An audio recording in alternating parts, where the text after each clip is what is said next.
Right now in the Western world, we are living in a time where society is fracturing. This increased polarization is often called the culture wars. But culture wars is a misnomer, because they are not about culture at all, nor are they about political hot topics like gender or free speech.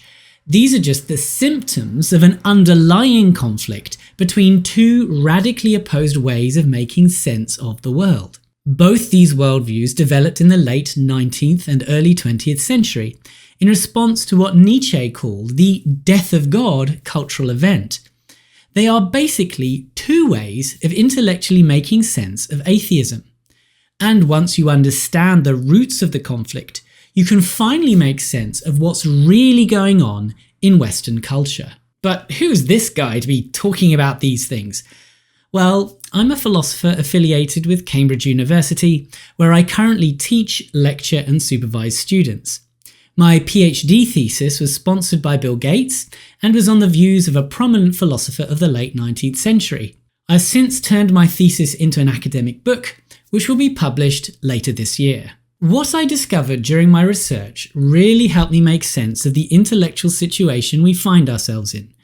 So I decided to make this video to help people understand what on earth is going on out there. Now, I'm not saying what I'm about to tell you is the only way to make sense of things.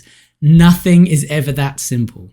But there are lots of factors at play, and this is an important and generally unnoticed element of the picture.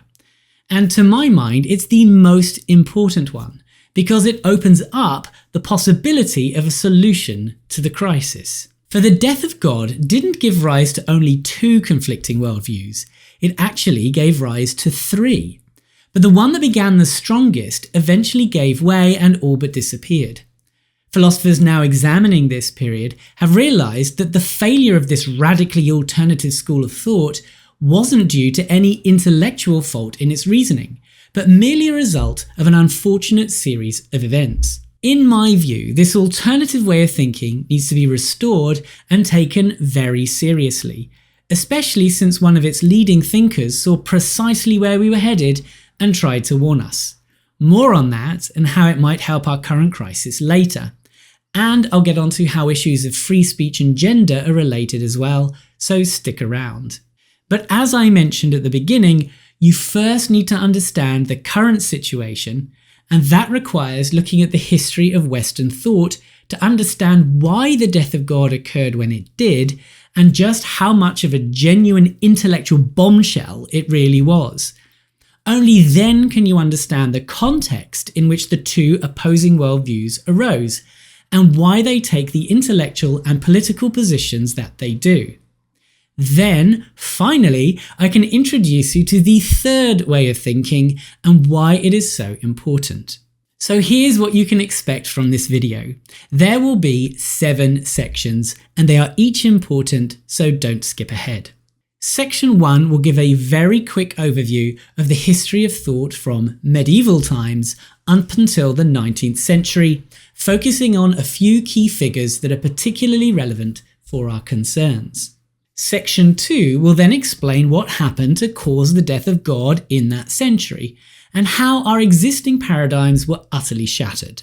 Section 3 will then introduce and discuss one of the responses to this crisis, which forms one team in the culture wars, a response I'm calling Scientism. I will outline some of its history, its key doctrines, and why it is inadequate. Section 4 then turns to an alternative way of responding to the death of God, which I am calling Subjectivism, which comprises the opposing team in the culture wars. As with Scientism, I will explore some of its history, key thinkers and ideas, and some criticisms that have been made of it. Section 5 presents these worldviews at war by looking at how they differently approach the political issues of gender and free speech. This should help you understand why there is so much miscommunication surrounding the flashpoints of our public debates. Section 6 then gives a short argument for why, as things stand, subjectivism and progressive politics will eventually win, and I also explain the almost prophetic understanding of our current situation that was put forward by the philosopher R.G. Collingwood in the early 20th century and why it relates to philosophy. Lastly, but most importantly, Section 7 will outline another historical response to the death of God that can and should be revived to provide a much-needed new and radical understanding of the world. Stick around for this because it will blow your mind and offer something inspiring and insightful to live by. But you can't go there until you understand the background, or it really won't make sense. Just before I get going, if deep philosophical ideas are your thing, please subscribe for more great free content and consider joining my mailing list below for information on other opportunities to engage with me and the work that I'm doing. Thanks, let's go. Imagine a medieval monk trying to make sense of the universe. What he knows and experiences of the world is pretty limited. So how is he supposed to get a view of the whole of reality to understand it? Fortunately, he has an ultimate perspective to draw from: God's. God knows everything because he is eternal, transcendent, and he created it all according to his plan. And God decided to reveal these deep truths through the Bible and other forms of revelation. So the monk's knowledge of things is primarily drawn from sacred writings and the words of those recognized to have spiritual insight. In the later medieval period, ancient Greek philosophy began recirculating, especially the works of Aristotle. Aristotle's view was that humans are special in their capacity to reason, both intellectually and morally. Reason was then interpreted as the gift humans received from God when he made us in his image, and so reason was also a path to understanding. The use of reason to gain knowledge became known as natural philosophy, which at that time was done in accordance with both Christian doctrine and the works of Aristotle. Aristotle understood the natural world in terms of the purposes of things. So if you wanted to understand what, say, an acorn was, you had to understand it in terms of the oak tree it was purposed to become. Thinking about things in terms of their purposes was thought to be closely aligned to the Christian outlook that saw the world as the work of a designer. This way of thinking, called scholasticism, was at its peak in the 14th and 15th centuries. Let's skip forward now to Francis Bacon, an English philosopher living from 1561 to 1626. By this time, natural philosophy had turned its attention to examinations of the natural world, and Aristotle's scientific dominance had come under pressure from various directions. Bacon's principal contribution was a change of method. He rejected Aristotle's explanations based on the purposes of things and instead drew on earlier Greek philosophers who understood reality as comprised of atoms behaving in predictable, law-like ways. From this, Bacon proposed a method of scientific knowledge based on experiment. Bacon thought we first need to observe the world, experiment on it, and then come up with testable theories that can explain the observed data. These are the roots of what is called an inductive approach to knowledge, as opposed to the deductive one we get in logic and mathematics.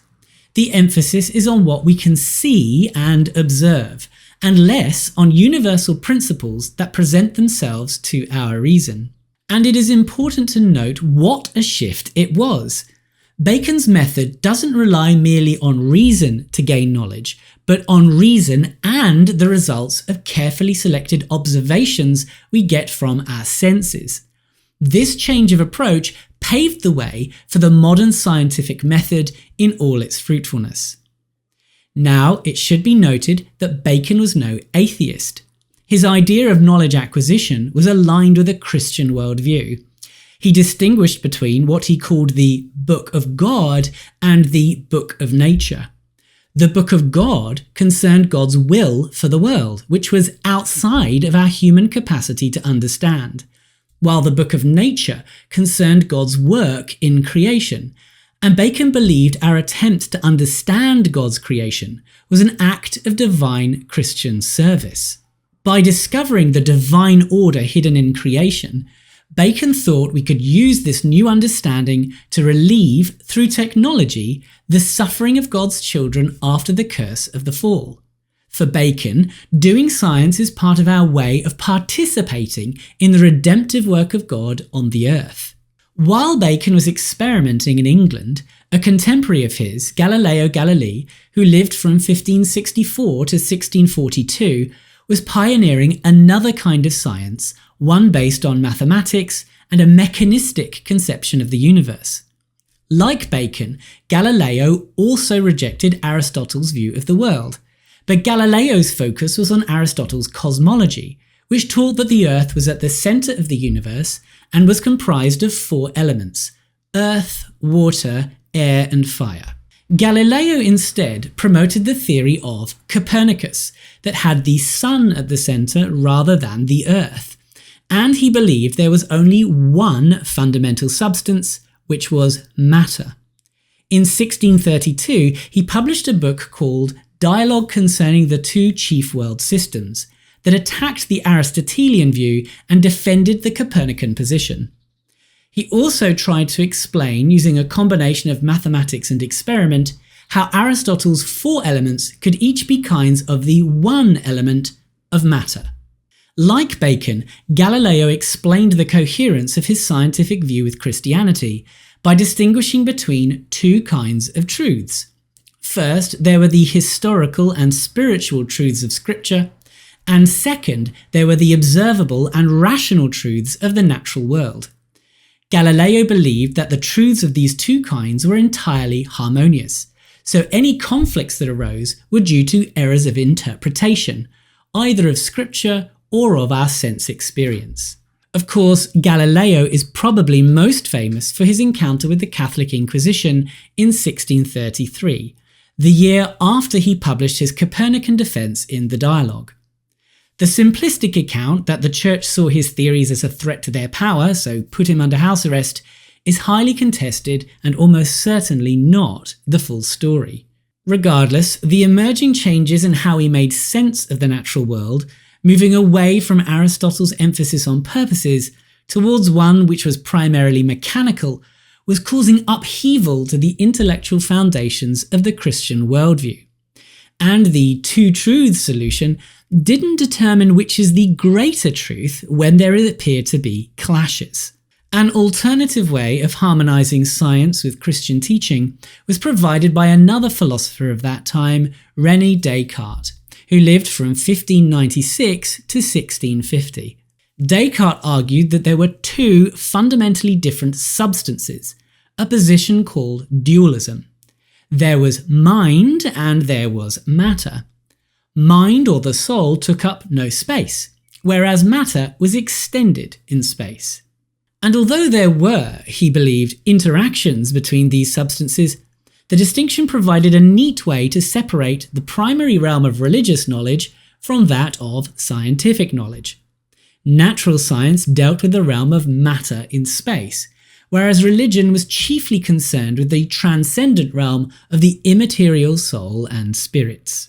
The period just described is called the Early Modern Period, and it led to a split into 2 different schools of thought: empiricism and rationalism. Descartes, a Frenchman, was a rationalist. Rationalists believe that the foundation of knowledge is to be found in human reason, so they emphasize the truths found in logic and mathematics, which they take to be self-evident.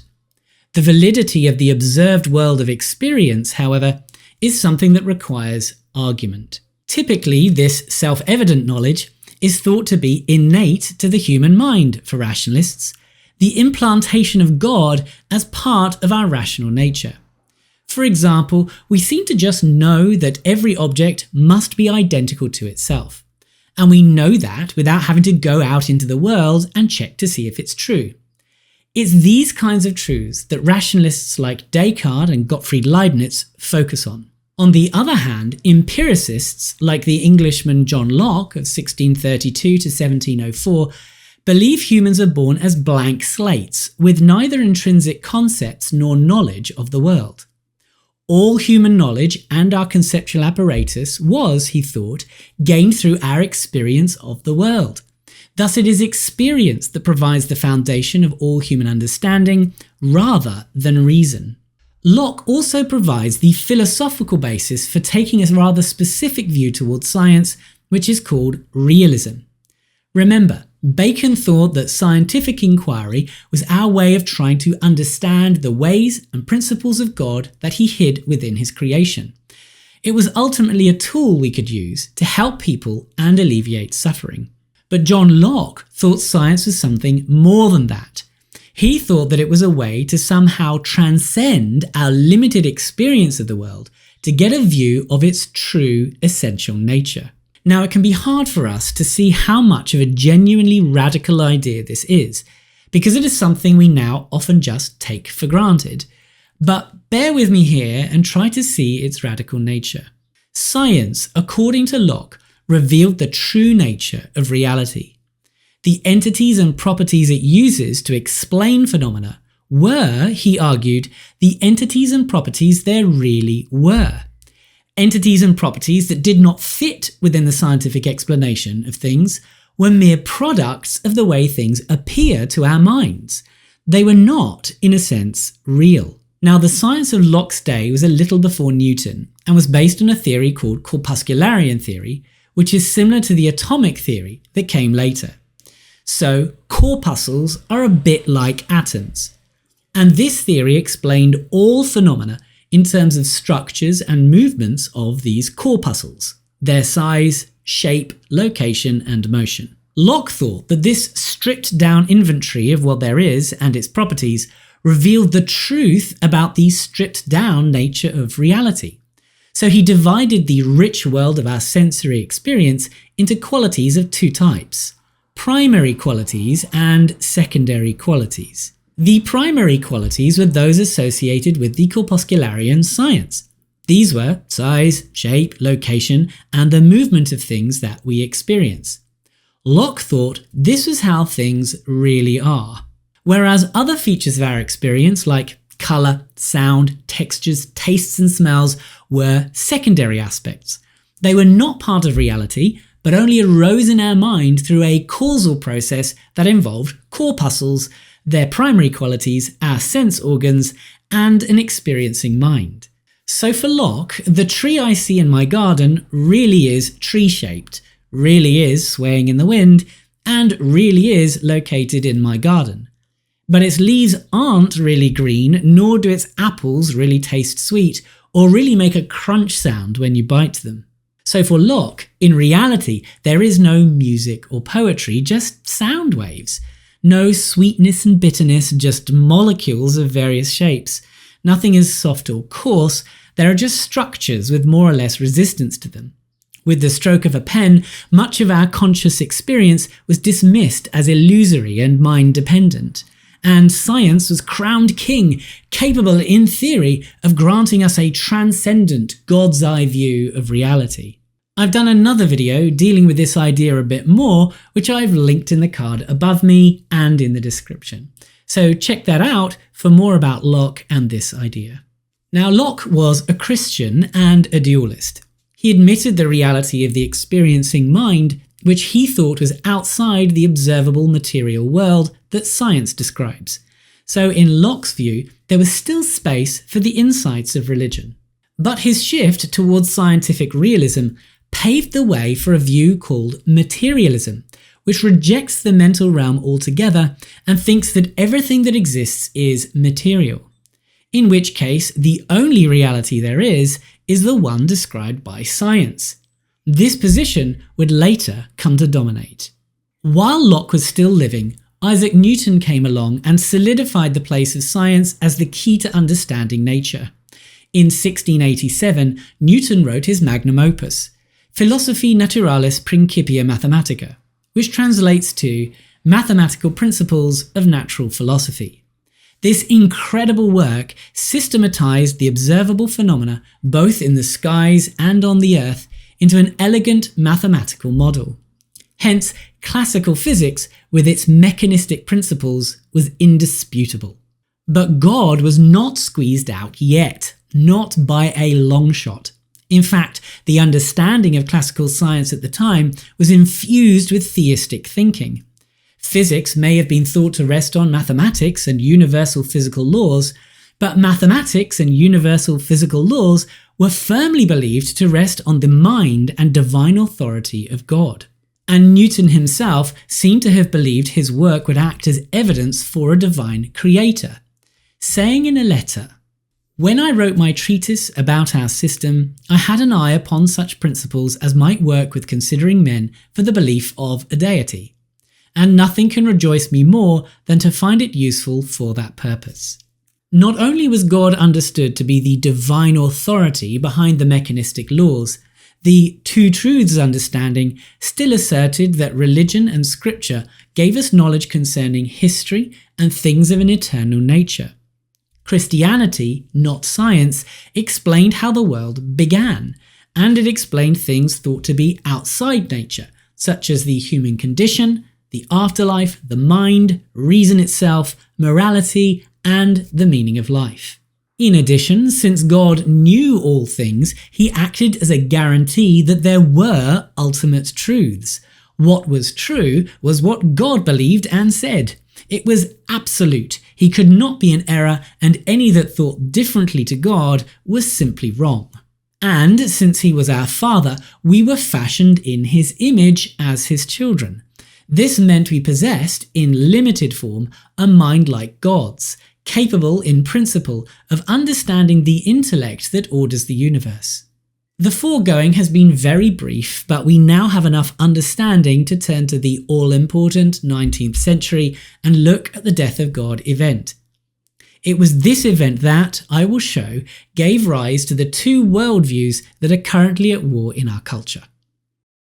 To understand the felt catastrophe that was the death of God, I want you to get a feel for how people in Britain, the empire of the time, made sense of things just before it hit. Because unless you can imagine yourself in their position, you will have no genuine understanding of the sheer earth-shattering devastation that occurred.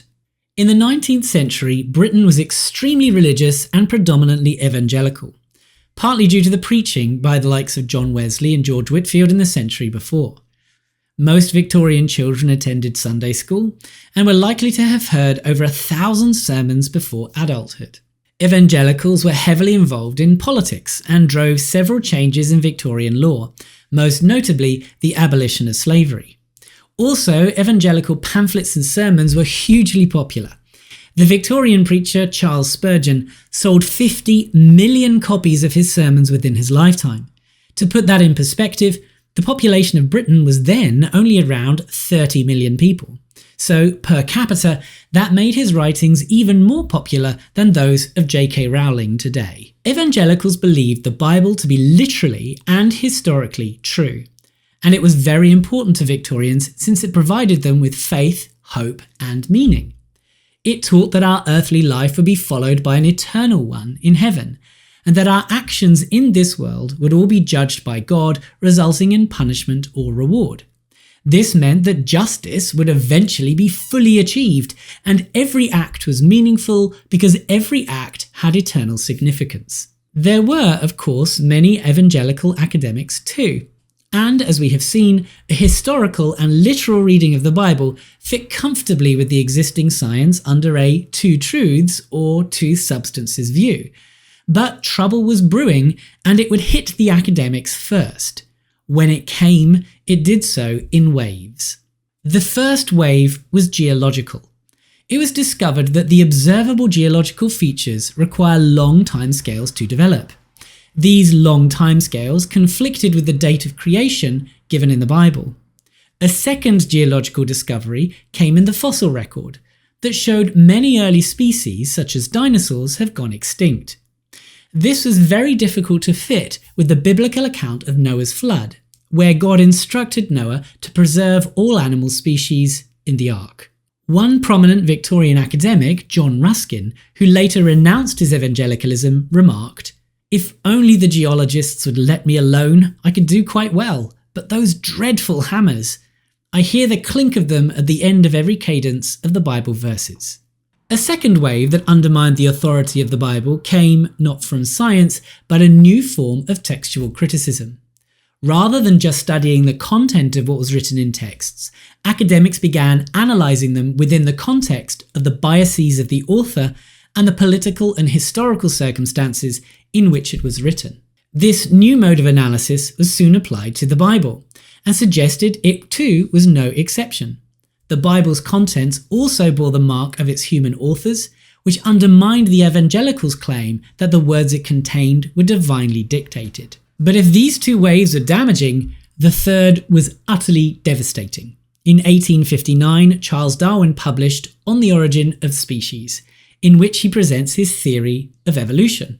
Darwin's theory not only challenged a literal reading of the creation account in Genesis, it tore at the heart of the Christian understanding of human nature and our relationship with God and the world. Genesis describes humans as divine children, made in the image of God and placed in a perfect world. Humans were then said to have disobeyed God and fallen away from this perfect state into one of sin, suffering, and corruption. But Christianity taught that Jesus both did and will rescue us from this fallen state and return us to a state of bliss. The Christian account, therefore, is centered on the idea that we are naturally perfect, but corrupted creatures, capable of redemption. Evolution, on the other hand, describes us as animals that have slowly risen from a primitive and savage existence via a blood-soaked process of blind, survival-driven necessity. What we have and what we are has no connection with anything beyond the struggle to survive, and our faculties are the weapons of war our evolutionary history has passed on to us.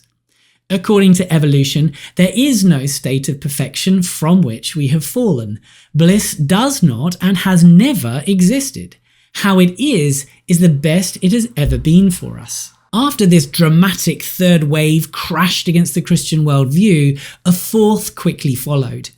Given that evolution stripped human bodies of their divine ancestry, it wasn't long before the same treatment was being given to the human mind, and psychology was born. Psychology undermined the idea that there was anything special about the human mind or its capacity to reason.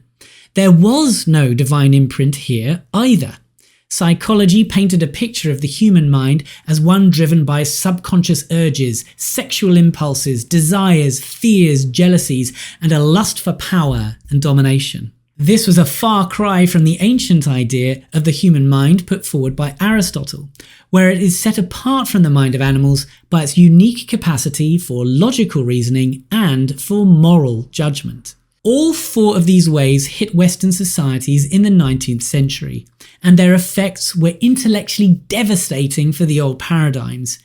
Near the end of the century, Nietzsche famously declared that God was now dead. What he meant by this was that Western belief in the Christian God had ended, and that it would no longer exert an influence on our understanding, culture, and values.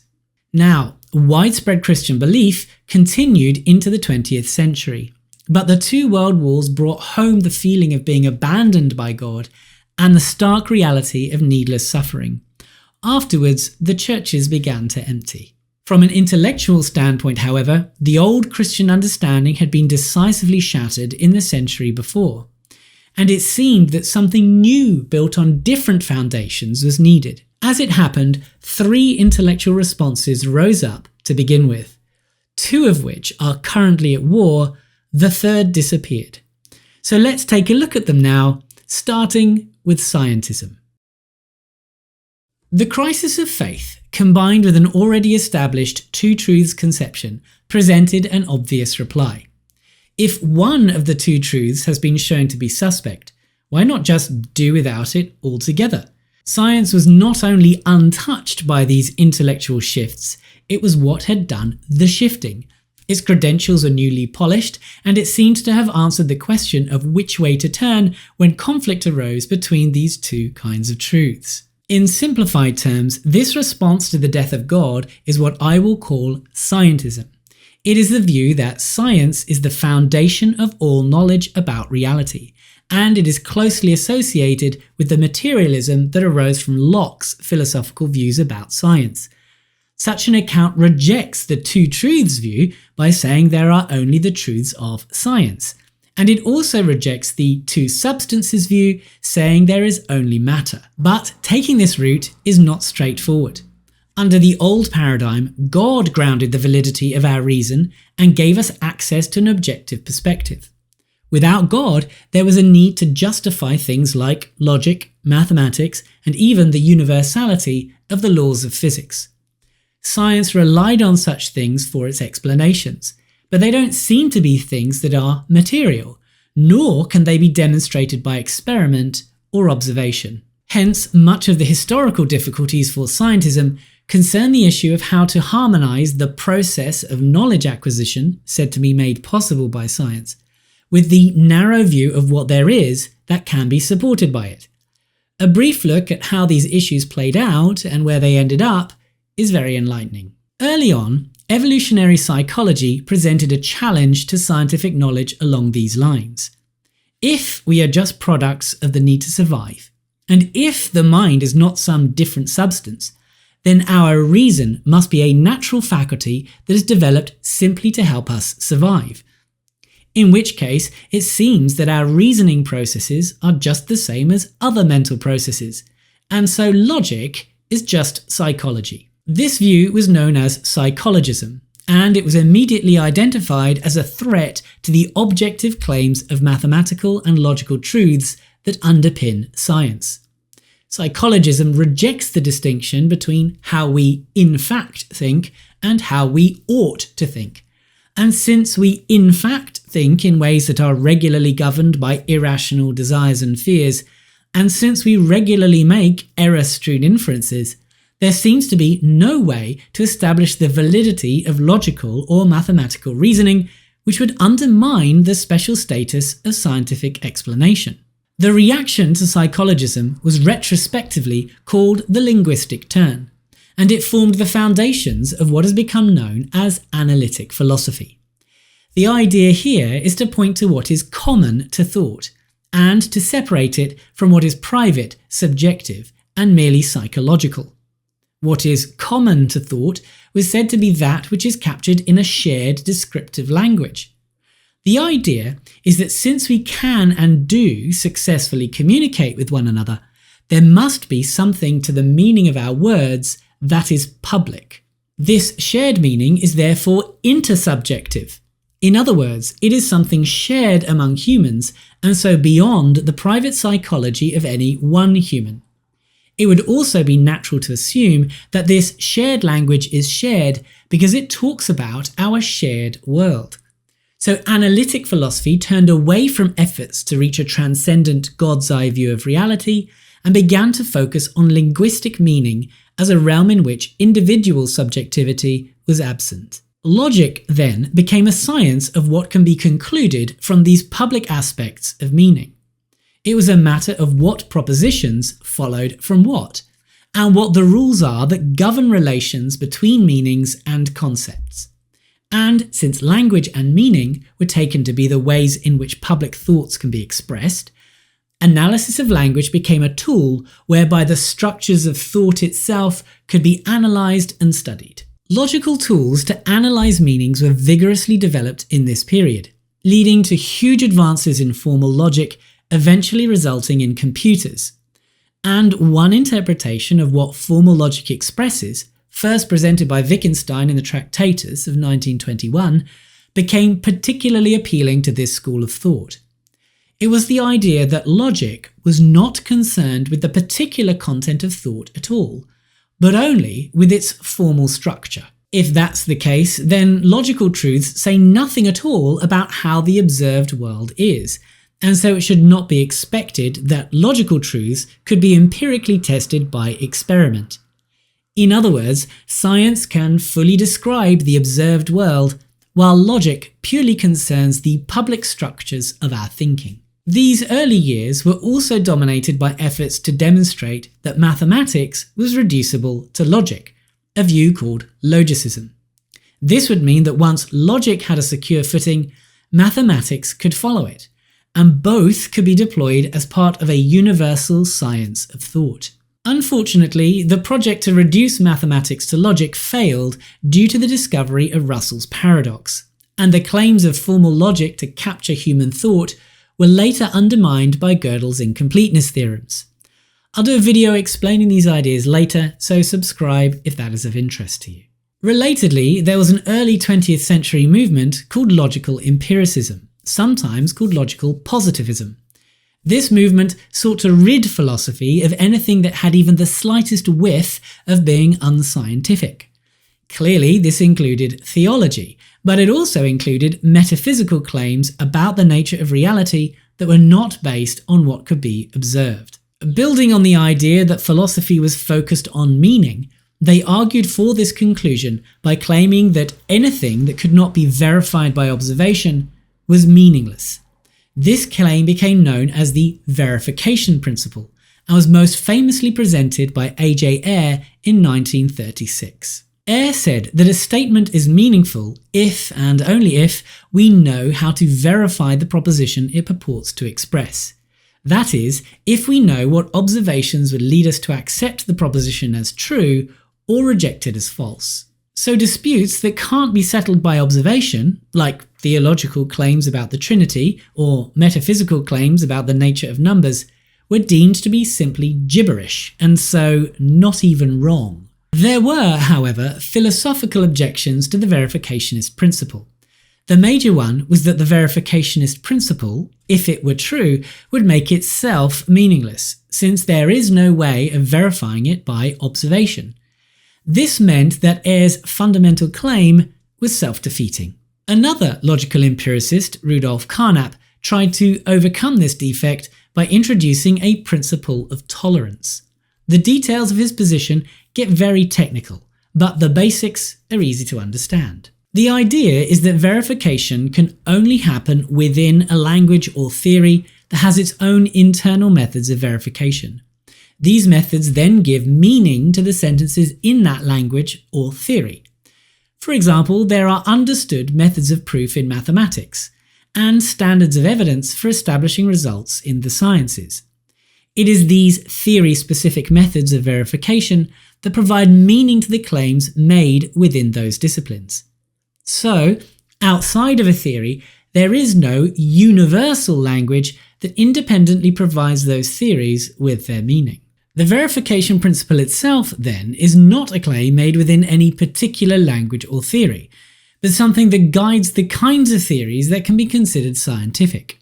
Since the verification principle is something enacted but not expressed, it does not need to be verified and so is not rendered meaningless. Or so the idea goes. Non-scientific theories or modes of language are then tolerated, but because they are detached from the observable world, they are effectively useless. Theological and metaphysical language for Carnap would fall into the useless category. Of course, if you take that route, then you have a plurality of theories and meanings and truths, at least one for each of the sciences with distinct methodologies. So how can you compare the verifiable truths of one science, say physics, with the verifiable truths of another science, say biology? Strictly speaking, these sentences in those languages mean different things, even if they use the same words. This question split opinion for the logical empiricists.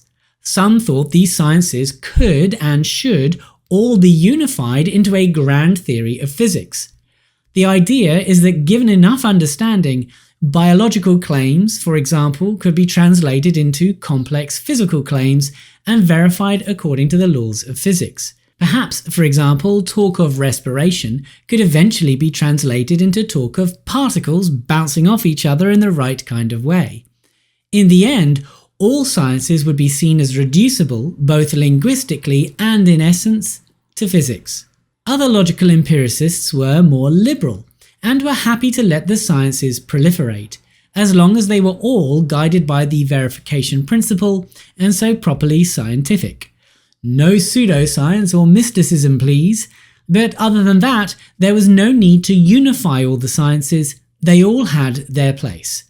Carnap himself was on the liberal team. In 1948, W.V.O. Quine, a self-confessed disciple of Carnap, published a landmark article, On What There Is. In it he claimed that to be is to be the value of a variable. Again, technical details are not important, nor is the vexed question of exactly how Quine intended his dictum to be understood. But what is of interest is what his idea ended up effecting. For it provided a new way to do scientifically inspired metaphysics within analytic philosophy. The idea, put simply, is that you get your best logical model of language, and then you read off from that what exists by looking at the things that language talks about. If you find you need to talk about mathematical sets, colours and possible worlds in your model, then sets, numbers and possible worlds exist. But if you find you can get by without talking about these things, then great. You don't need to commit to their existence. Basically, this was good old-fashioned scientific realism of the sort Locke put forward all those years ago. But this time it was applied to logical rather than scientific theories. Philosophy had its own method now, and it was like the one of the sciences. And so philosophy could take its place at that illustrious table alongside the physicists.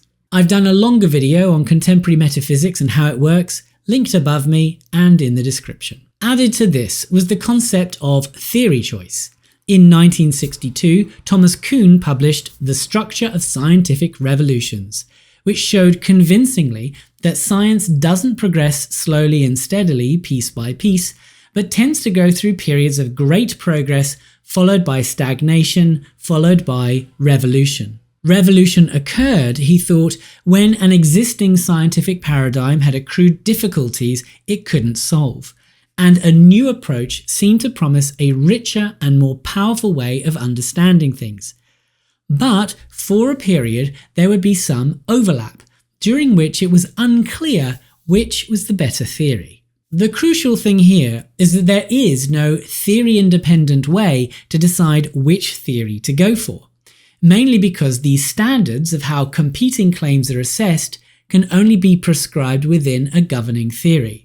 So, when faced with a choice between competing theories, the decision must be made on grounds other than their verifiability or their truth.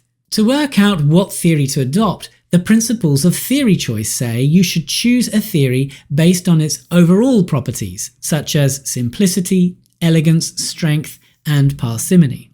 In other words, all else being equal, pick the theory that is easier to apply, more aesthetically pleasing, able to explain the most, and doesn't say lots of different things or kinds of things exist, a principle called Occam's razor. Analytic philosophy soon copied these methods and began comparing different logical models with each other on the same basis. Whoever has the simplest, strongest, and most parsimonious logical model wins, and you can then read off what exists from that theory. By this time, the days when science was called natural philosophy were long gone. Back then, science was merely a specialist branch of philosophy. Now it was philosophy that was trying its best to be a branch of science, and the general public realized it, at least implicitly. If you wanted to know what reality was like, it was the physicists you would turn to, not the philosophers. By the early 2000s, the scientistic worldview had gone mainstream and become culturally embedded, so it was pretty straightforward for the new atheist movement to make it official. There was no longer room for religion, they said, because science could explain everything. The principle of tolerance be damned, theism was irrational, superfluous, and downright silly. And besides being a big mistake, it was also dangerous and responsible for most of the world's problems. What I find quite interesting in this philosophical situation is that these days even debates about whether God exists often assume scientistic methodology to decide the argument. On the one hand, the atheist claims that everything can be explained without appealing to the existence of God. And since we therefore don't need God as an entity in our theory of the world, it is better to choose the atheistic position for reasons of simplicity and parsimony. Whereas on the other hand, the theist tries to argue that any theory of reality that doesn't include God is deficient in some way. Perhaps atheism can't explain ethical truths or the existence of the universe, Or maybe God is needed to explain something scientifically puzzling, like the fine-tuning of the universe. So then, the theist argues, we should believe in God so that our theory is stronger in its explanatory power than it would be without him. Under the scientistic worldview, God has become, it seems, a tamed theoretical entity at best, something that can be a value of a variable in our grand theory of the universe. I think this is a mistake, but now is not the time to press this point. Again, subscribe, as a longer video on this is on my to-do list. Okay, now to sum up the scientistic worldview before moving on to its main rival in the culture wars. According to Scientism, given that God has died, the correct response is to simply shrug and double down on science. Scientism believes that scientific truths are the only truths concerning reality. Our common experience of the world that includes things like colours, dollars and sexual impropriety are all just features of our inner mental life. And in the end, there is no such substance as mind. There are just brains with electrical firing patterns. So ultimately, there are no such things as minds. Not really. And the intelligent followers of scientism realise this probably means consciousness and free will have to go too. We are, basically, meat automata, entirely part of a completely mechanical universe. But it's not much to fight a culture war with though, is it? But I'll get to that and why this worldview is losing in section 6. The other response to the death of God I have called subjectivism. In essence, subjectivism is the view that since there is no God, there is no objectivity to be had. Neither objective values nor objective truths. The quest for a God's eye view is abandoned altogether, and everything is understood as being psychologically and socially constructed by human subjects, either as individuals or in society. The root of this worldview begins back in the 18th century with Immanuel Kant. Kant argued that the world we can know through experience, what he called the phenomenal world, is structured by the categories of our understanding that our mind deploys to interpret it. For example, he thought that space and time and cause and effect were not necessarily features of the mind-independent world, but were the ways in which our mind comprehends the world. Because of this, he thought that truths that concern our structures of understanding can be certain.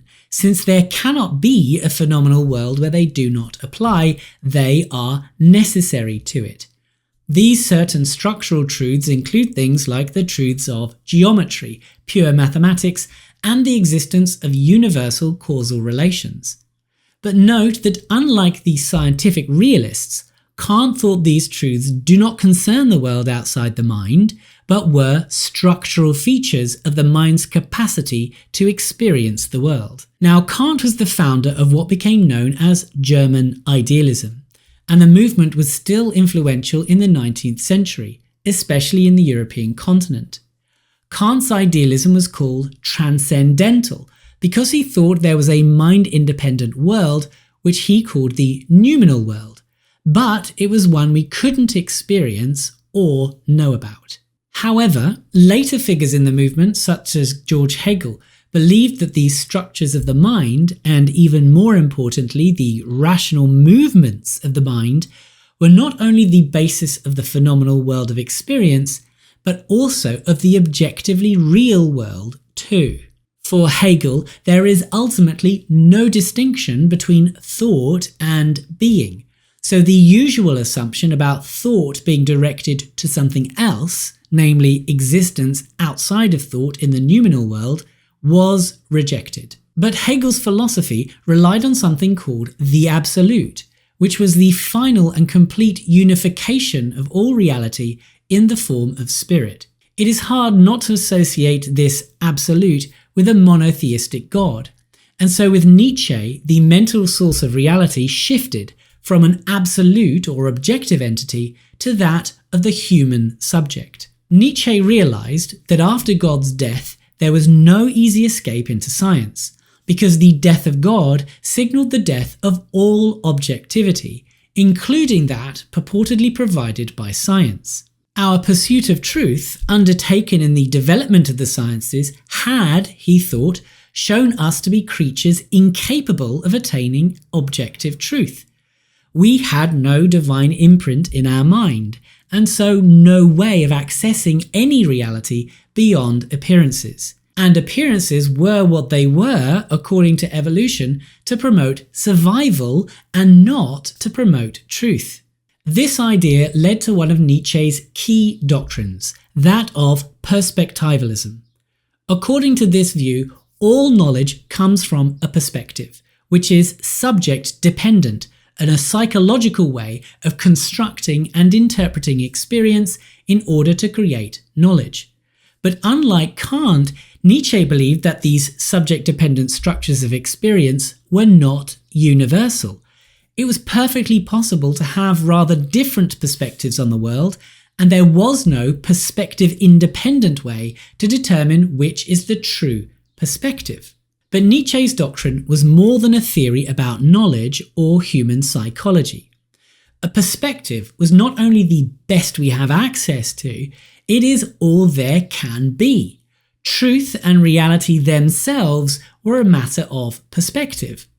The best kind of objectivity we can achieve then, he thought, is to understand the world from several perspectives, recognize the differences between them, and to use alternative viewpoints to overcome the limitations of any particular viewpoint. Just as perspectivalism claims we are the authors of truth, Nietzsche's doctrine of the will to power claims that we, as individuals, are also the authors of all values. Now that God has died, we realize there is no external moral force judging our actions either. Instead, it is up to us to create value and to strive for it. The herd, Nietzsche says, are bound by moral restraints, predominantly coming from Christianity. But the superior ones have shaken themselves loose of this slave-like state to become free.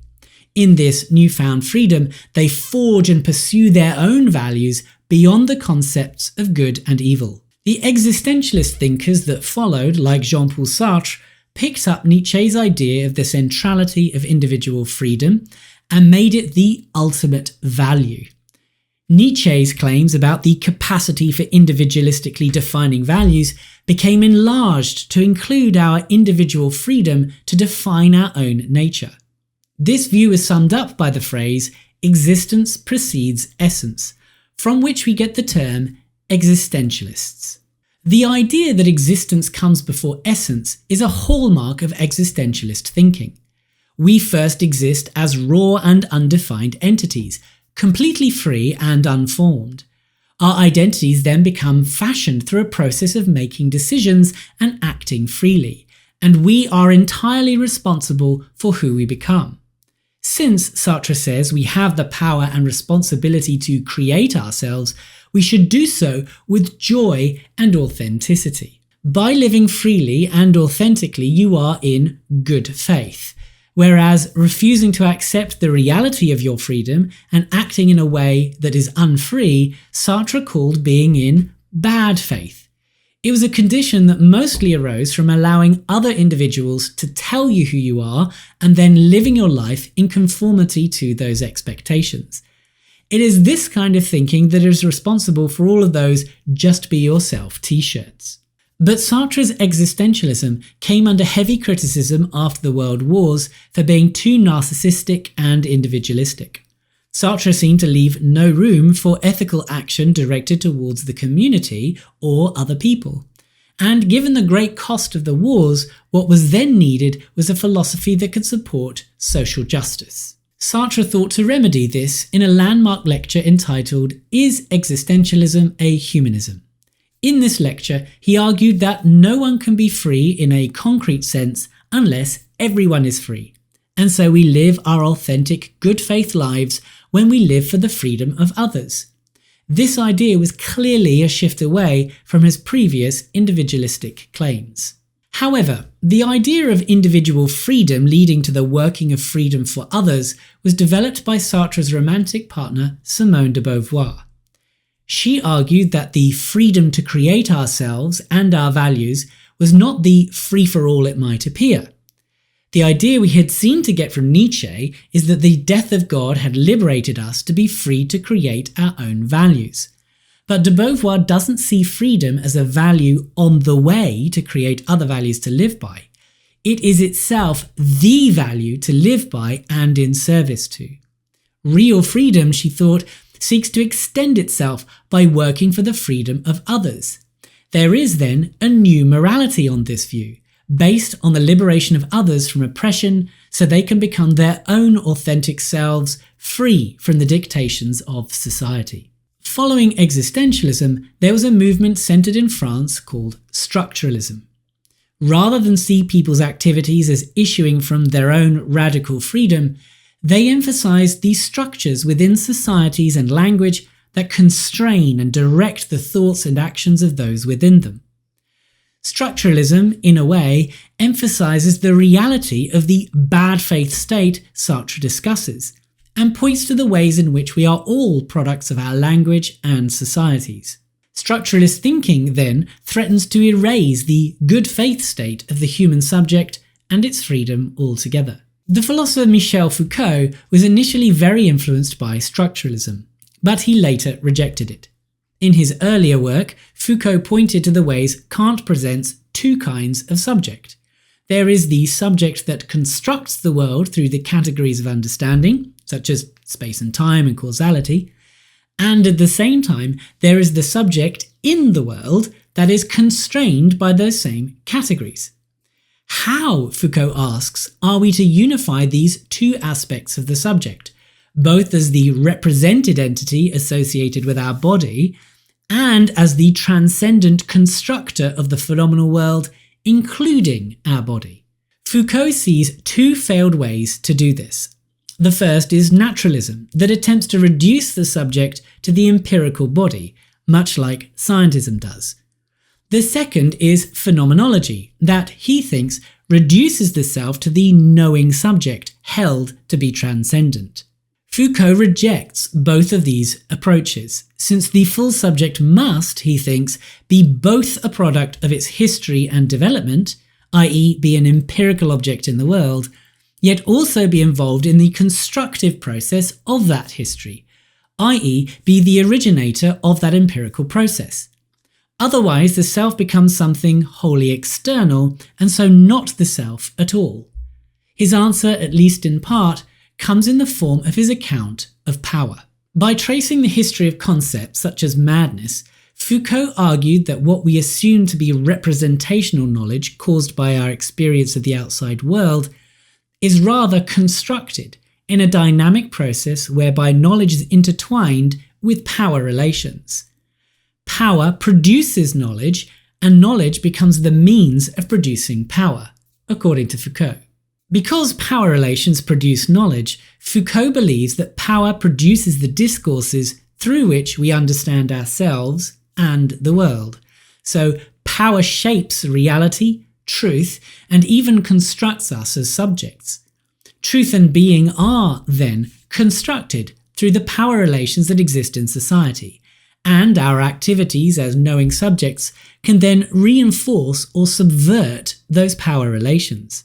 The thinkers I have just mentioned are not without their critics, though, the most influential of whom is Jürgen Habermas. Habermas argues that their theories and methods commit the error of being self-refuting. On the one hand, they undermine the idea there is any objectivity to be had, and/or claim that everything is historically situated. Everything, that is, except for the theories they propound and the methods they themselves deploy. One by one, Habermas points to the various thinkers in this tradition and spots inconsistencies and a reliance on the very metaphysical positions they claim to be rejecting. Regardless of these criticisms, it is thinking along the lines of the positions I have explored here that leads to the view that truth, the subject, our identity, and even reality are historically and socially constructed, and that these constructions maintain and produce power relations between groups. This is a very different way of seeing the world to scientism, and these fundamentally different approaches have now severely come to blows in our culture. To see how the two views I have called scientism and subjectivism underlie the culture wars, I would like to focus on the way these worldviews approach two of the political questions of our time: gender and free speech. Suppose you approach the question of gender from the scientistic perspective. First of all, you would recognise the biological categories related to reproduction, and these would be the obvious candidates for understanding gender. You might, however, allow for the objective data you get from psychology or other social sciences that show male and female-bodied people can and have considerable crossover in terms of their psychological traits. So you could accept that the traditional gendered social roles applied to people might not align with their preferences or psychology. And you could believe that these constraints concerning social expectations around gender could be unhelpful and perhaps should be got rid of. But what you wouldn't do is take seriously the way people feel about themselves subjectively as a suitable basis for categorizing reality. So you would reject any kind of appeal to an authentic inner self, such as that there might be male or female souls or minds trapped or contained within physical realities they are out of sync with. Nor would it seem correct to you to think that the physical categories can be changed in any act of will or inner reconception. Thought, in the scientistic view, is not reality, and so no matter how you think about or conceive yourself, that cannot change the physical facts about reality or the kind of entity you are. From the subjectivist standpoint, however, there is no fixed categorized reality out there at all. It's all a matter of perspective, conception, or construction.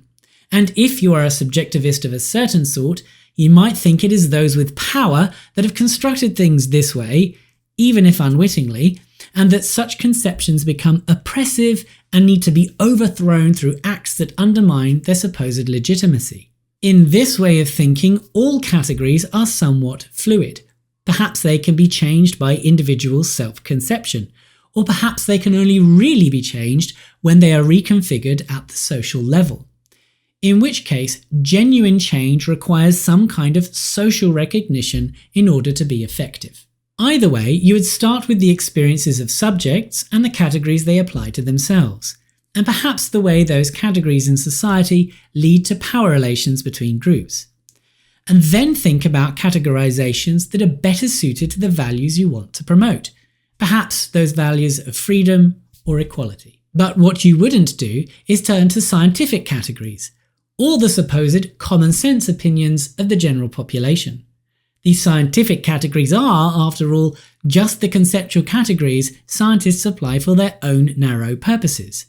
And although these are perhaps helpful from a medical perspective, they provide no basis upon which to order these social interactions in society at large, nor the identities we present to others in that context. As for the common sense views of the general population, these are typically too constrained by the status quo to be a suitable guide to how things should be. To borrow from Nietzsche, the herd are too pushed around by the moral norms of their time. To borrow from Sartre, most people are in bad faith and not living their authentic self. And to borrow from Foucault, the general population's knowledge is primarily the product of its pre-existing power relations. So much for the gender debate. What about free speech? The scientistic perspective thinks that there are collective truths to be had, and that they can be gained through the deployment of correct scientific method. The enemy of such methods are those of pseudoscience, and in this regard, the social sciences are a mixed bag. As for scientific knowledge production, free speech is very important, for there is a shared world that we can explore and experiment on, and given that shared world, the free transmission of ideas and opinions is the way in which false ideas become exposed and overcome so that truer ones can take their place. In essence, free speech is an important condition for the open communication of ideas in rational dialogue that leads to the convergence of thought with reality. But what the scientistic viewpoint would not consider is whether the expression of certain views might alter the conceptual framework of those that hear it, and thereby transform the very nature of reality itself in ways that might be harmful. After all, in this view, reality is simply out there, and the way in which we think about it can't make any difference to it. Knowledge is about reality, it cannot constitute it. But that is precisely the position the subjectivist viewpoint rejects. The subjectivist believes that reality itself is constituted by the categories we apply to it. If that categorization applies at the level of society, then if society does not affirm a particular category of things, then that category of things does not exist, nor then do the things that are categorized that way. This is why some claim that questioning whether a person is what they say they are is to literally question their right to exist, or to attempt to erase them. Further, if the conceptual frameworks we deploy and the knowledge we have about reality are produced by power relations, then using free speech to make claims that the categories that we use are not legitimate is a power move that seeks to reorder reality or reinforce a particular reality already in existence. Clearly, such acts are far from neutral. They are attempts to do things. They are speech acts in a political sense. Hence, speech acts that produce realities that are deemed harmful ought to be treated, they think, in the same way other harmful acts are treated, and therefore be subject to legal constraints with the prospect of being criminalized. In fact, since subjectivism believes that the concepts that we use to shape reality are encoded within the language society uses, one of the most central ways to reconstruct reality to be more equitable, or whatever other value is deemed paramount, is to ensure that linguistic terms are deployed in a way that promotes a more equitable reality. Hence, the policing of language, either through the state, stigma, or otherwise, becomes a moral imperative, very much at odds with the supposed value of free speech. In this very brief analysis of two flashpoints in the current culture wars, I have tried to show that the essence of the conflict is not what it might seem to be.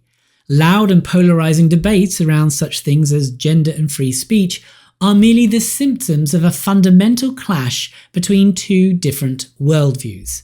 The scientistic worldview values objective truth, rationality, and rigorous method, and so often assumes their opponents to be irrational, incoherent, and too caught up on subjective feelings. The subjectivist worldview, meanwhile, values the material effect forms of speech have on our thinking and the world of relations between humans living in society. And so they often assume their opponents to be either blind to their own privilege and power or deeply immoral.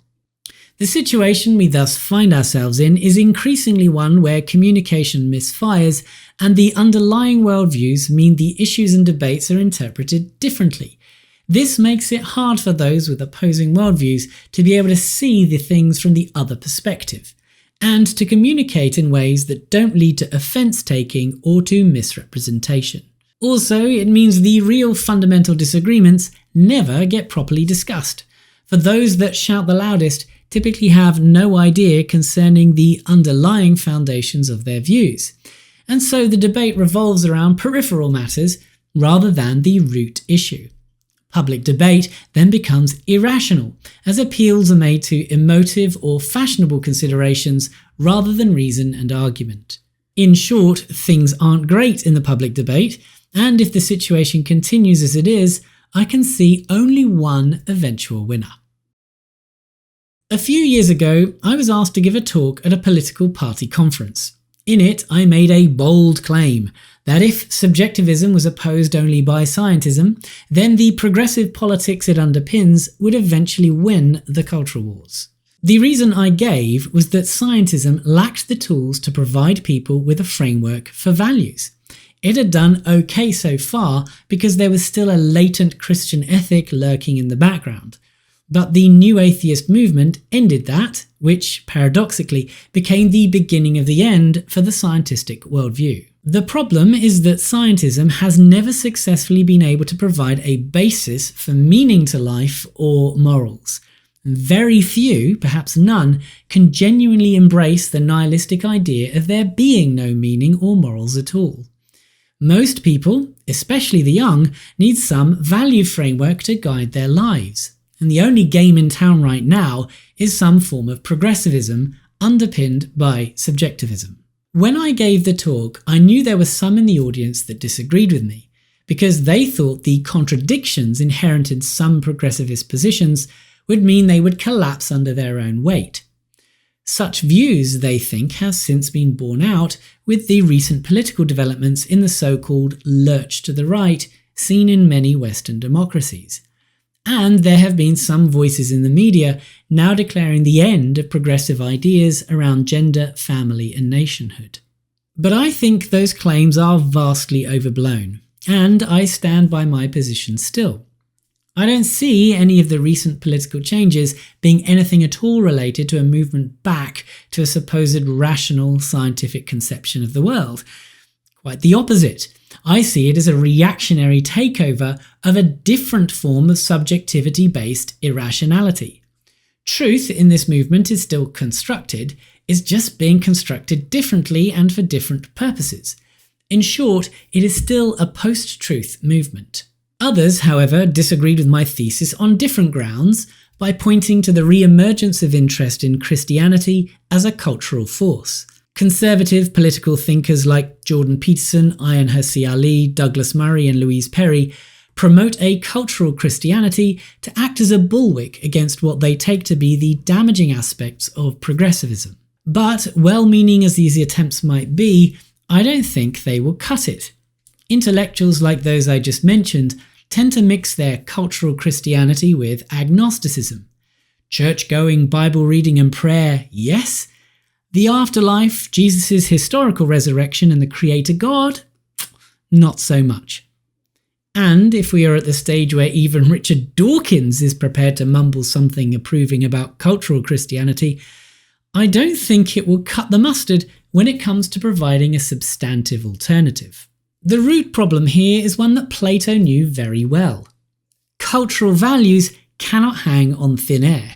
Christianity worked when it worked because it was rooted in a way of understanding the world. Values only maintain their authority over us when they are in accordance with what we take to be the deep nature of things, when they accord with our metaphysical worldview. If they are just useful ideas, they're too easy to abandon when the occasion suits us. The problem facing us then is the absence of a metaphysics that can support objective values around which to build a coherent society. Nothing has replaced the role Christianity used to play in the West as the guarantor of justice and the worth of a life lived for the good of others. What is needed, I claim, is a new metaphysics. But this isn't really my idea. I borrowed it from R.G. Collingwood. He saw what was to come back in 1927 when he wrote his autobiography, and he placed the blame squarely at the feet of the emerging scientistic philosophy. Here's a bit more detail. Collingwood held the chair of metaphysics at Oxford from 1935 until his early death in 1943. He witnessed the rise of the Oxford realists in his own university, the nascent analytic philosophy coming from Cambridge led by G.E. Moore and Bertrand Russell, and the logical empiricist movement on the continent.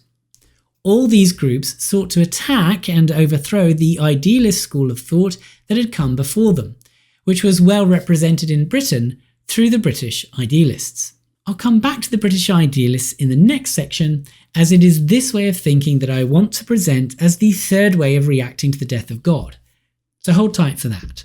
Collingwood was sympathetic to the idealist tradition and was concerned about the movement of philosophy away from questions around religion, meaning and values.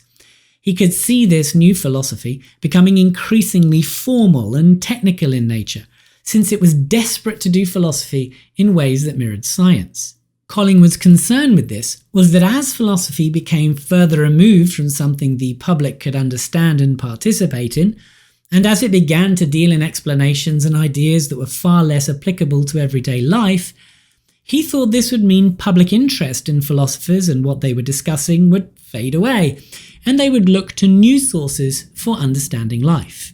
Collingwood also thought that articulate and clear thinkers would become caught up in tangential debates, and so be removed from the public domain of discourse where they were desperately needed. The result, he thought, would be that public debate would become increasingly starved of the rational approach to understanding the philosophers bring to the table. And he thought this would leave the public discourse open to bad actors that would promote emotive and irrational views for their own ends. For Collingwood, these bad actors were likely to be the fascists that were gaining influence at that time on the continent, but the concern would apply to any form of irrational creep into public discourse, including the demagoguery, misrepresentation, slander, and appeals to emotion used in current debates from all sides. With the decline of religion, Collingwood thought society needed rational and careful thinkers to present coherent and meaningful frameworks around which to organise and live life. But just as this need became particularly acute, Collingwood could see philosophers disappear into their university halls, discussing technicalities and engaging in wordplay. The school of thought that was most needed now, that of British idealism, was, he thought, being sidelined and disappearing, and Collingwood could see trouble. I have had a very interesting discussion of Collingwood and his views on philosophy with Dr. Martin Steenhagen that you can see using the link above me and in the description. Personally, I think we are at the same point now. Public discourse is typically irrational, and the scientists have little of use to say to us. What we need is a return to a more relevant form of philosophical thinking. So then, what was this idealist view Collingwood was sympathetic to?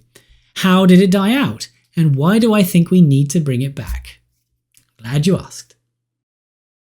Scientism and subjectivism have arisen, as I have argued, in response to the death of God event, and are, I believe, two different forms of atheism. The one emphasises a mechanistic but objective reality, the other a personal but human-centred foundation to all things. In the first, ultimate reality is a machine. In the second, it is us. But in the second half of the 19th century, an alternative response to the death of God arose. It was one that was not avowedly theistic, but it did have theistic themes. A little earlier, English translations of German idealism, especially Hegel, had been introduced into the UK, and it was recognised that here were the seeds required to intellectually reconcile the existing religious temperament with the new sciences.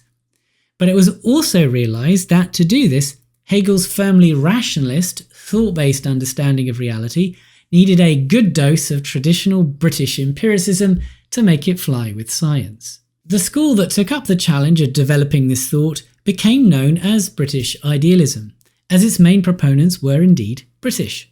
But the American Josiah Royce was in the same camp as well, and there were some similarities between it and the American pragmatism promoted at the time by the likes of William James.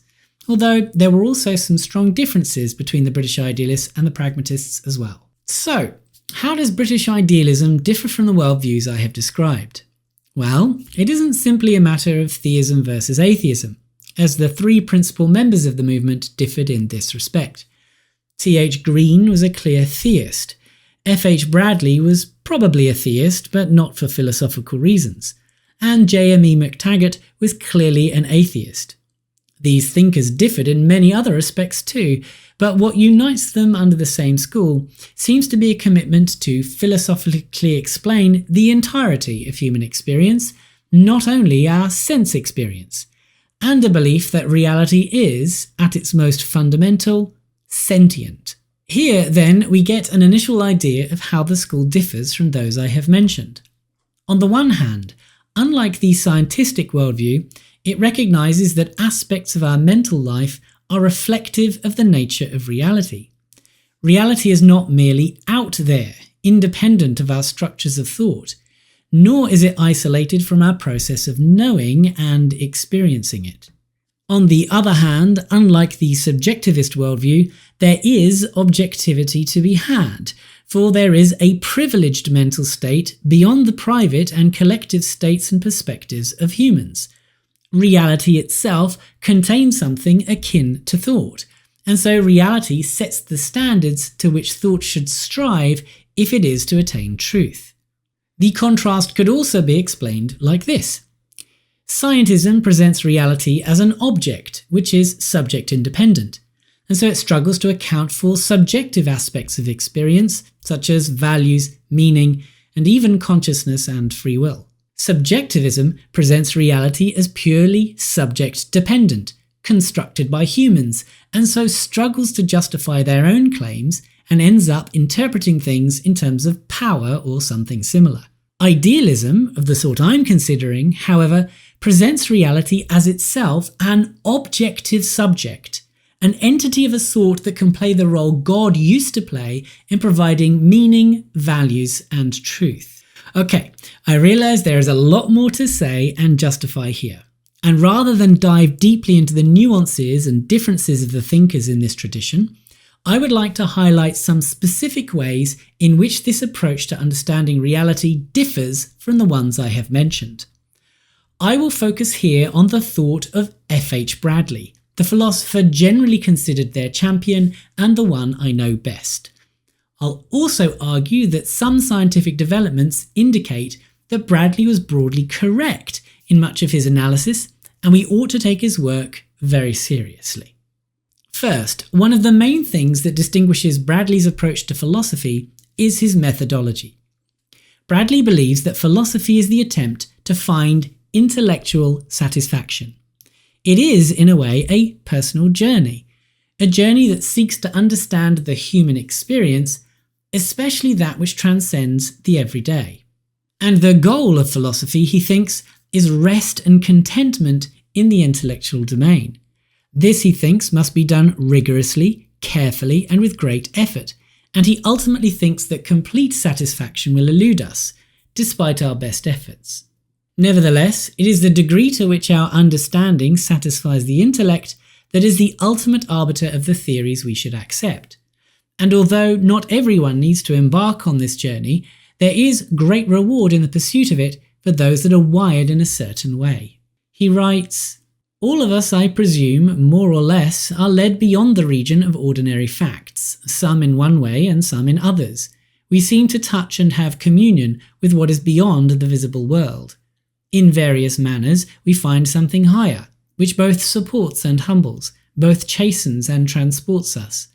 And with certain persons, the intellectual effort to understand the universe is a principal way of thus experiencing the deity. No one, probably, who has not felt this, however differently he might describe it, has ever cared much for metaphysics. And wherever it has been felt strongly, it has been its own justification. The man whose nature is such that by one path alone his chief desire will reach consummation will try to find it on that path, whatever it may be, and whatever the world thinks of it. And if he does not, he is contemptible." Contrast this with the methodology of analytic philosophy. Here, the way to decide which theory to ultimately adopt comes down to considerations of theory choice, such as simplicity, elegance, and the application of principles like Occam's razor. These ideas are drawn straight from the playbook of the natural sciences, but they are hardly justified on that account as a method of doing philosophy. Why should we think principles of theory choice would lead to philosophical truth? For Bradley, such principles have their legitimacy in philosophy, if at all, from the way they are general features of what we find intellectually satisfying. A simple explanation is more satisfying than a convoluted one. An explanation that is more powerful and applies to more domains is also more satisfying than one that is less unifying. But Occam's razor, regularly taken as a principle of what exists, is a different story. This principle, remember, says that you should not multiply entities more than necessary. This, for Bradley, could not be a matter of what there is, but only a practical consideration for a theory with limited ends. He says, "It is doubtless scientific to disregard certain aspects when we work, but to urge that therefore such aspects are not fact, and that what we use without regard to them is an independent real thing, this is barbarous metaphysics." Ignoring aspects of experience, then, might be fine for sciences that restrict their attention to limited domains of reality. If you're not trying to explain, say, ethics, consciousness, or free will, but only the physical world, then, by all means, disregard our experience of a moral conscience, sense experience, and agency, since it makes your theory simpler. But metaphysics is trying to understand the whole of reality with no remainder. So cutting out aspects of experience because they are not included in some domain-limited theory is unacceptable.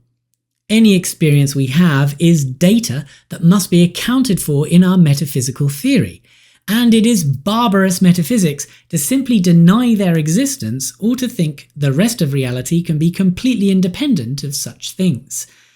Our understanding of reality would be deeply unsatisfying to the intellect if it rejected such fundamental aspects of experience.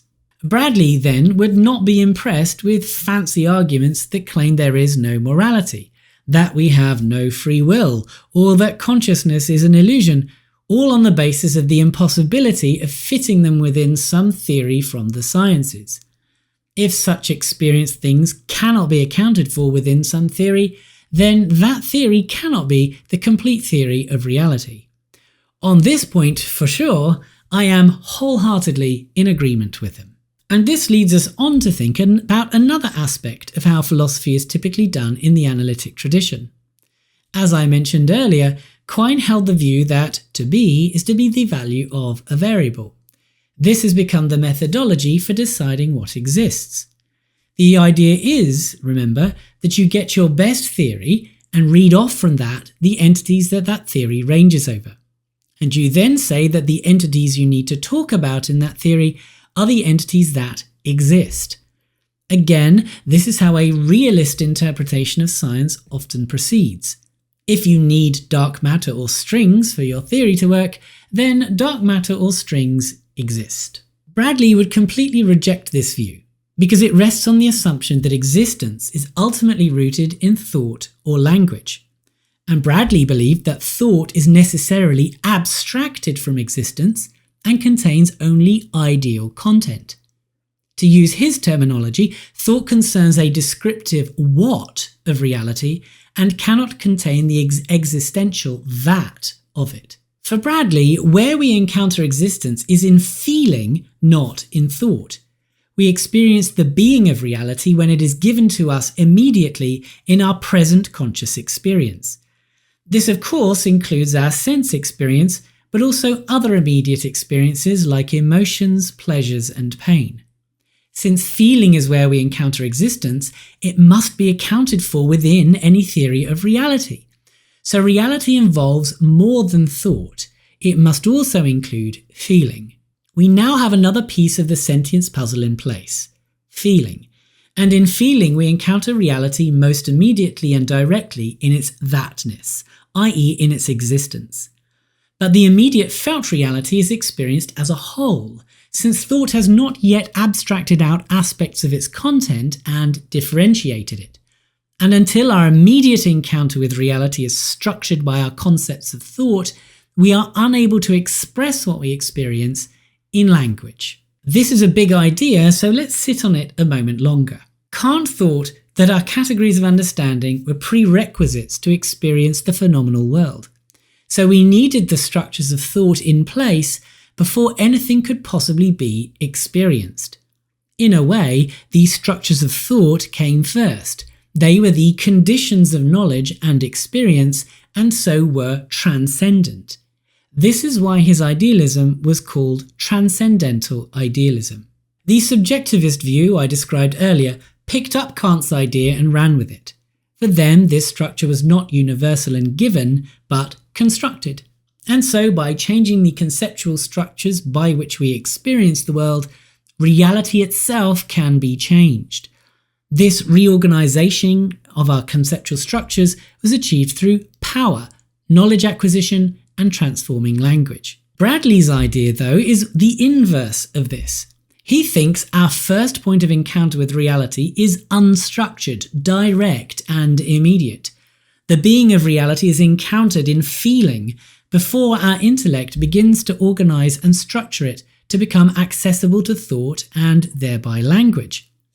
This process, he thinks, is achieved through cognitive abstraction, which is directed through our faculty of attention.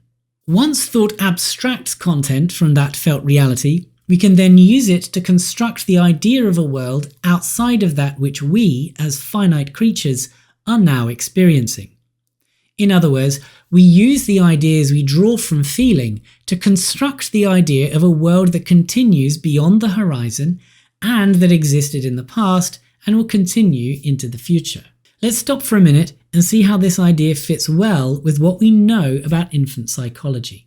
Until an infant reaches a certain age, it is believed that they have no concept of a world outside of their immediate experience.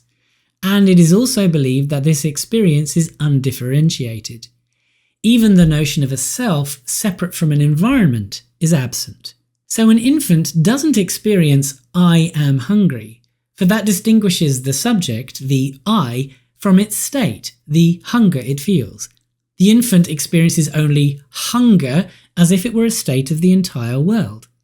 Also, when, for example, their mother leaves the room, the infant experiences the loss of their mother from existence and so cries. They have no concept of the mother continuing to exist out of sight. At a certain stage of development, however, the child begins to formulate the conception of a world outside of their immediate experience. And they then conceptually model that world and use that model to predict their potential experiences and to direct their activities in more useful ways. One way psychologists check to see if a child has reached that stage of development is to see how they react to dropping something. For example, if an infant in a pram drops a toy to the ground where they can't see it, then their behaviour will demonstrate whether they have developed a conception of the independent world yet. The infant that cries or gets upset, but is then comforted when their carer picks up the toy and returns it to them, is still at an earlier stage. Whereas the infant that sits up and leans over the edge to see where the toy landed has realised that there is a world outside of their immediate experience, and has conceptually modelled it. Now, this distinction between the felt immediate experience of the world and the one that is parcelled up and modelled by our thought isn't only a distinction in infants. A common distinction made in contemporary philosophy of mind is that between what Ned Block calls phenomenal consciousness and access consciousness. And this distinction closely parallels the distinction with what Bradley calls immediate experience and relational experience. The latter, relational experience, is the experience we have once our intellect has structured it for thinking and talking about it. See the reference list in the description for more information about Ned Block's views. Bradley's distinction also seems related to work in neuropsychology that suggests different parts of our brain experience the world differently. The aesthetic regions of our brain do not discriminate things from their environment, but perceive it in the whole, whereas regions of the brain more closely linked to language and reasoning narrow our focus via attention to make distinctions and so experience things in isolatable and structured ways. The work of Ian McGilchrist explores this idea in depth. See the references for that. Okay, so one immediate difference between this approach to understanding and others is that reality is more than can be captured in language, and so therefore more than could ever be captured by a theory expressed in language. It provides a hard limit then to any attempt to fully understand the world, since our intellectual faculties fall short of the whole. This leads Bradley to a few conclusions. One is humility in what can intellectually be articulated and known, which leaves him open to endorsing pursuits like art and religion as other ways of understanding reality using different aspects of our encounter with it. Another is Bradley's very idiosyncratic view about the nature of truth, which is very important to understand. Scientism is generally linked with the idea that truth is a matter of correspondence. If it is true that electrons have negative charge, then it must be because parts of that thought match up with those same parts in reality. In reality, there are such things as electrons, and these electrons really do have the real property of negative charge. These reality-based structures of things and their properties are facts, and when thoughts are true, they must be because they correspond to the facts that there are. By the way, there are lots of problems with the correspondence view of truth, some of which I discuss in a lecture linked in the description. For Bradley, however, truth is something we aim at in judgment. Judgment is the act whereby we take some thought we have intellectually constructed from aspects of feeling and then try to reunite it with the existence we encounter in feeling and abstracted it from in the first place. This is not the attempt to reunite it with our own finite feeling, but with reality as a whole, which includes both thought and feeling in their full completeness. Both the that of experience and its fully differentiated what of its content. We can see here already Bradley's break with scientism and subjectivism. Truth is objective because we encounter reality in feeling, not in thought. Feeling is objective since it is given to us and not constructed. And there are no facts outside of thought, there is only a felt whole. So thoughts we have about reality, by being essentially structured, cannot ever match up completely. Truth is, he thinks, therefore, a matter of degree, the degree to which our thought harmonizes with reality as a whole. If thought were ever to attain complete truth, it would have to expand beyond its limits and merge with feeling, and it would thereby become reality itself. The above few points are really just a taste of how radically different this metaphysical view is, and I haven't even mentioned the way he argues for will or volition as a third aspect of reality, nor the way he adopts a pragmatist view on the aims and theories of science, a view that now finds fertile defence in contemporary work by the likes of Hasok Chang and Hugh Price.